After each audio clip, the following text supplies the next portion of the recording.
los mexicanos hemos cometido demasiados delitos en el extranjero, como por ejemplo apagar la llama eterna, o sea, orinar en la vía pública. Mexicano detiene el metro de Japón.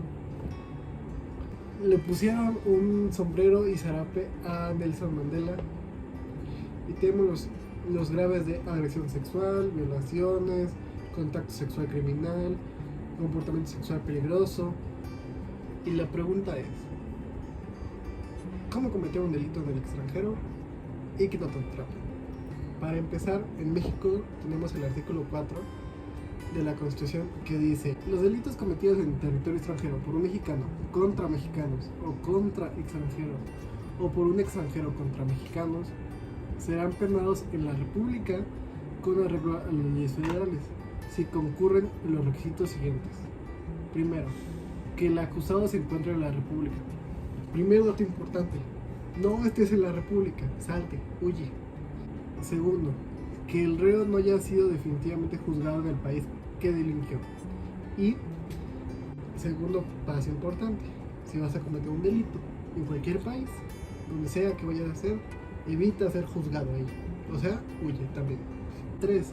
Que la infracción que se le acuse tenga el carácter de delito en el país en que se ejecutó y en la República. Por ejemplo, en el caso de que, en el supuesto de que vas a Japón y en Japón puedes asesinar a alguien y no es contado como delito, tú vas, asesinas y no es contado como delito. Pero si vuelves a México, sí es un delito. En simples palabras, la nacionalidad del individuo que delinquió es importante en el caso de ver delitos. Si tú eres un mexicano que comete delitos en México, vaya la redundancia, te van a juzgar aquí en México. Si eres extranjero y cometes delitos en México, te tienen que juzgar aquí y tienen que juzgar en tu país, o por lo menos eso establece el artículo 4. Mismo artículo que se estableció para que tengan los delincuentes un proceso justo y en dado caso que se limite o que se pida la extradición, ya sea el caso de que en el país extranjero no se juzgue de manera adecuada. Por ejemplo, un mexicano que comete un delito de alta gravedad en Estados Unidos, donde está permitida la sentencia de muerte.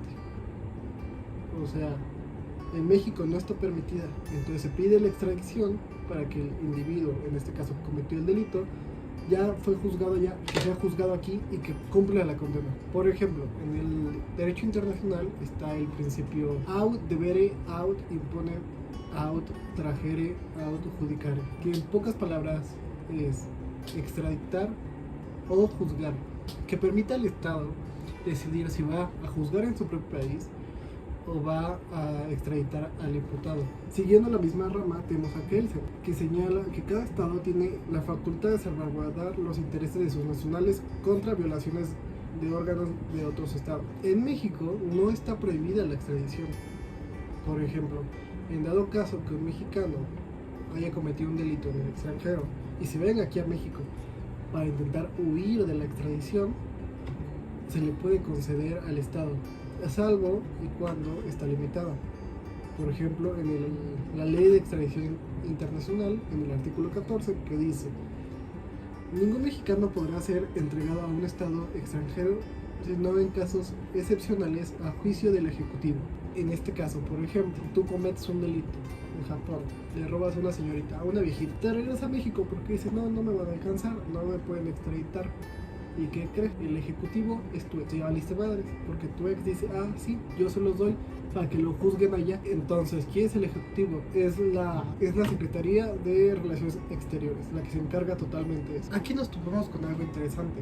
Imaginemos que en el supuesto de que en el ejecutivo, la Secretaría de Relaciones Exteriores, esté mi mejor amigo, y solo por él que diga: ¿sabes qué? Yo lo niego. Como él es mi mejor amigo, yo no se lo voy a dar a que lo juzguen en otro país. ¿Qué pasa aquí? Para que la comisión de un delito no quede sin ser juzgado, está el artículo 32 de la misma ley, que establece: si el reclamado fuera mexicano y por ese solo supuesto se rehusase la extradición, la Secretaría de Relaciones Exteriores notificará el acuerdo respectivo al detenido y al Procurador General de la República, por lo que va a ser juzgado aquí en México, no va a quedar impune. Se le va a dar el expediente al Ministerio Público para que le compete si fuera ello. Siguiente etapa, y creo que la más importante, la extradición.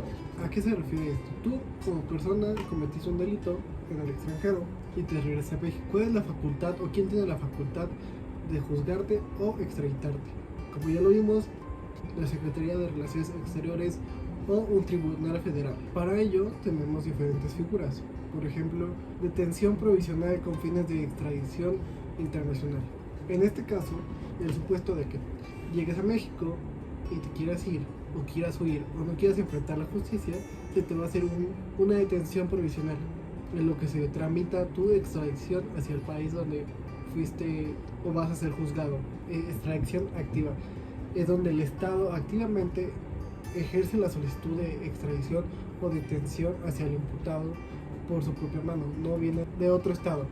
Ya sea en el caso de que, en cambio, la extradición pasiva se refiere a que otro estado inició la solicitud hacia el país o el estado en el cual se encuentra residiendo el que va a ser juzgado.